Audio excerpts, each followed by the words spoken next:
Comme dans les autres logiciels de la suite Office, il est bien évidemment possible d'appliquer une couleur de police. Donc, vous pouvez ouvrir l'exercice 3. Donc on va appliquer donc des couleurs comme dans la solution ici. Donc on va venir d'une part effectuer des petits rappels de ce qui était vu jusque maintenant en fusionnant et centrant le titre, en utilisant donc des largeurs de colonnes et du centrage à l'intérieur des colonnes, en utilisant ici cette fois-ci non plus une couleur de remplissage mais une couleur de police. Les petites subtilités, donc c'est comment écrire en B4 ici groupe d'articles, que d'articles soit bien passé à la ligne. Voici donc dans un premier temps donc on peut créer donc des couleurs, donc tout simplement en sélectionnant de B5 jusqu'à B9 on peut sélectionner, et cette fois-ci on va utiliser l'onglet, toujours dans l'onglet accueil, on va utiliser ici une autre couleur cette fois-ci, mais qui va être une couleur, on va en mettre rouge, on verra bien, une couleur de police.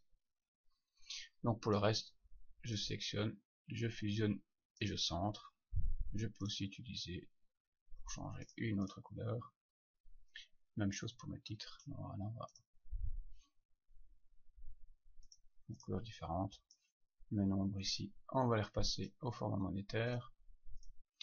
Et puis donc on va ici on n'est pas spécialement obligé d'élargir donc la première colonne. Par contre la BCE oui est de manière identique. Donc on est sélectionnant au préalable.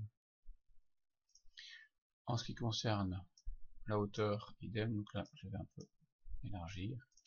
Et en faisant ceci, donc je vois que je dois modifier, donc les alignements sont corrects, puisque je suis centré verticalement. C'est parfait. Une petite bordure extérieure pour ceci. Alors, groupe d'articles, donc je souhaiterais que l'article passe à la ligne. Or, si je viens ici après, donc j'édite le contenu de ma cellule en cliquant sur B4. Je me rends dans la barre des formules.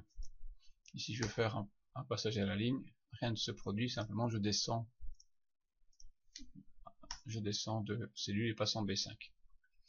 Donc il faut utiliser donc la touche Alt Entrée. Donc je viens ici, je peux supprimer l'espace en groupe d'articles, je laisse mon doigt sur le Alt et je fais un Enter.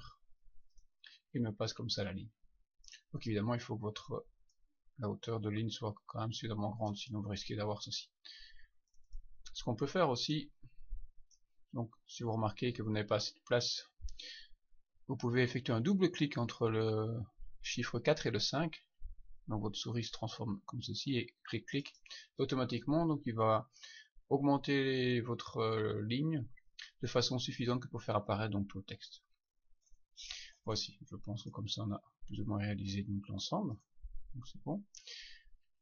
Et donc ici petit exercice de synthèse avec le petit corrigé, donc à vous. Simplement ici j'ai utilisé d'autres types de formatage, donc c'est vrai que donc là on utilise toujours des lignes, mais on peut aussi utiliser des tirets ou des pointillés. Peut-être juste pour vous montrer ceci. Donc on sélectionne notre tableau, et plutôt que d'utiliser une des fonctions ici de bordure, parce que ce sont des segments ici, donc gauche, droite, ainsi de suite, on peut venir tout en dessous, donc utiliser autre bordure. Tout en dessous, autre bordure. Et dans autre bordure, donc là il est possible d'utiliser donc des points, des tirets, etc. Donc plutôt que des lignes ou des doubles lignes. Donc je peux prendre ceci. Et là je viens simplement lui dire si je veux appliquer cela au contour, donc à l'extérieur de mon tableau, et éventuellement aussi à l'intérieur. Donc si je clique, il va venir me tracer ici à l'intérieur mes séparations. On peut aussi utiliser bien sûr ceci, donc qui permet de créer des diagonales, ici aussi. Donc vous pouvez aussi bien sûr venir cliquer pour affecter ou supprimer une ligne, une colonne, ainsi de suite. Voilà. Donc si j'utilise ceci, il va me créer maintenant donc des petits points partout autour du tableau.